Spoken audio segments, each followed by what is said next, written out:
All right, let's talk about how you can track changes in Excel. Now, being able to track changes made on an Excel workbook can be super helpful when you're working with a group where the Excel file is being changed a lot. You can accept or reject certain changes. You can see what people have done, so on and so forth. So it can be kind of a useful tool when you're collaborating through an Excel workbook.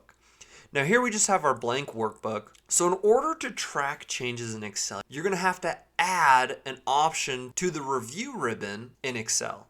So in order to do that, just select the review ribbon or highlight or just hover over any one of these ribbons, right click, and choose customize the ribbon. This little menu will pop up and we're going to want to select review and select new group. And we're going to want to rename this new group to whatever we want. In this case, we're just going to type track changes and hit OK. So that way, in this review ribbon, track changes will pop up over on this side. Now what we need to do is add a command to this group we have added on the ribbon. So in this drop down here, select all commands. And then you're going to want to scroll all the way close to the bottom until you find track changes, which is here, or track changes, and in parentheses it's going to say legacy. So select that and then go ahead and hit this add button.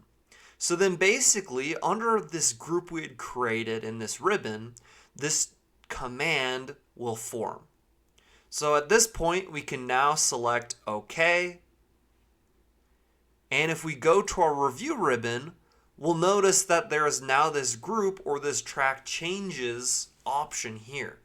Now the first time you select this, you won't be able to select this accept or reject changes option.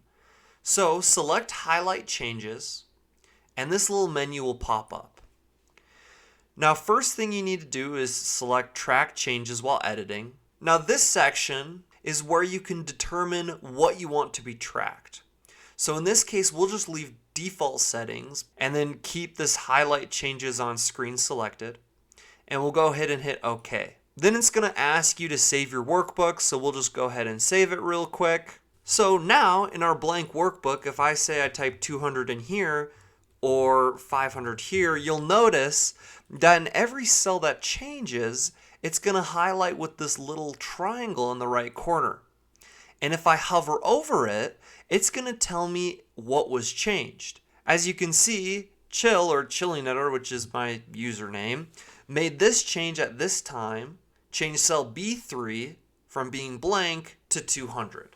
So, and then if I highlight over this cell, it'll show me the same thing and it'll just show me what was changed. Now if I change this 200 to 100 and I highlight over it, it'll then say, hey, this cell was changed from 200 to 100. So we'll just make a couple more random changes here, throw in some things, some random numbers.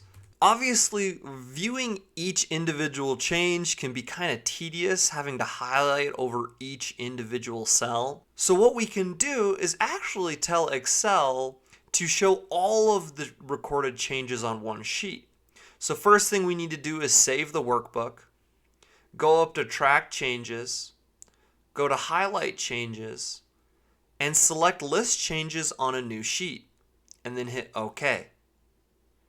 And then Excel will generate the list of all of the changes that were made since that workbook has been saved. It will tell you the time, who did it, what the change was, where it was, the range that it applied to, the new value, what was there before, and all of the information you need to see the changes. Now, if we go back to our sheet here, we can also approve or reject changes that have been made on our workbook. So if we go back up to this review ribbon and select track changes, but this time we select accept/reject changes, this little menu will pop up. We'll go ahead and just keep all the default settings and hit OK.